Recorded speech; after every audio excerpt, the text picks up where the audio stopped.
Assalamualaikum warahmatullahi wabarakatuh.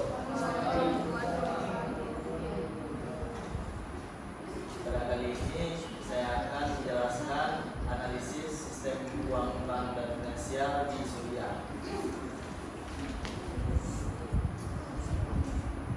Bagaimana sebuah negara bertahan secara ekonomi di tengah kecaman perang, ancaman hiperinflasi dan sanksi internasional yang begitu berat.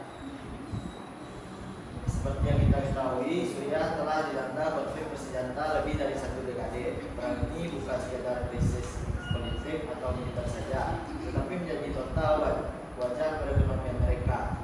Negara yang tadinya memiliki stabilitas ekonomi ini harus menghadapi dengan krisis multidimensi yang sangat ekstrim.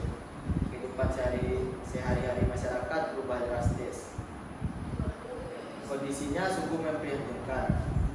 PDB Suriah anjlok lebih dari 60% dibandingkan masa sebelum perang di tahun 2010.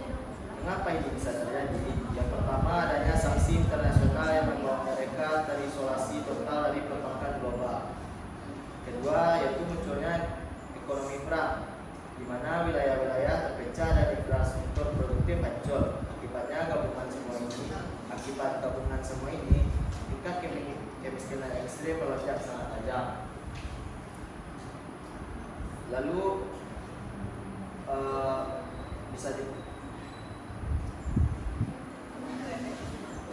tren jatuhnya nilai tukar pound Suriah terhadap dolar Amerika Serikat, depresiasinya melesat secara eksponensial.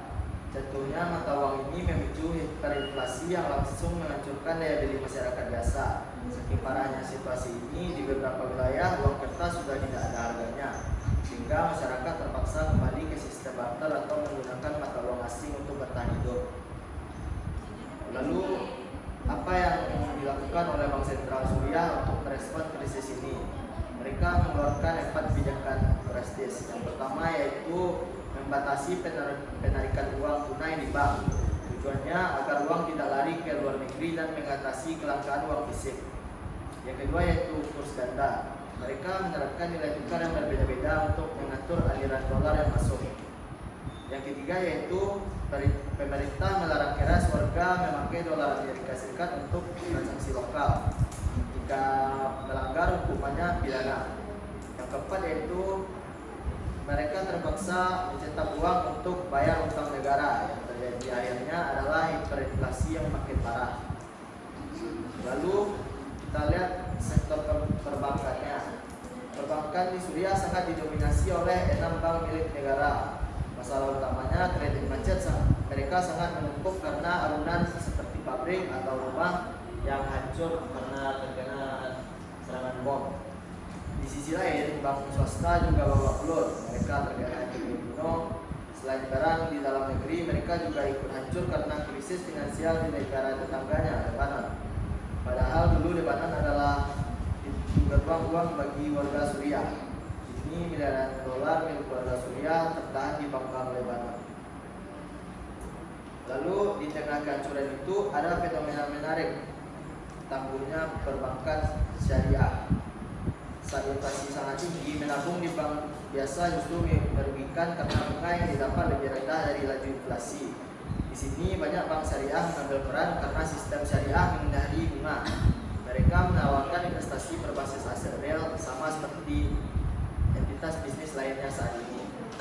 Bank syariah sibuk mengamankan modal mereka dengan membeli aset berupa properti, real estate agar nilai uangnya tidak menguap. Lalu karena Suriah diblokir dari sistem perbankan global, bagaimana orang Suriah menerima kiriman uang dari luar negeri? Jawabannya mengejutkan, yaitu dengan hanya 25% yang lewat bank resmi. Sisanya yang 75% sangat bergantung pada sistem informal yang disebut hawala. Hawala ini adalah jaringan transfer uang bawah tanah yang murni berbasis rasa saling percaya antar agennya. Di masa perang, sistem ini terbukti jauh lebih cepat, murah dan adaptif. Lalu sebagai penutup analisis, berikut adalah rekomendasi penggunaan jangka panjang untuk Suriah. Yang pertama yaitu untuk masalah nilai tukar yang berantakan. bantuan kurs agar devisa yang legal mau masuk kembali. Yang kedua yaitu untuk menyelamatkan bank. Pemerintah harus berani melakukan audit independen dan membersihkan kredit-kredit yang sudah hangus. Yang ketiga yaitu terkait isolasi dunia.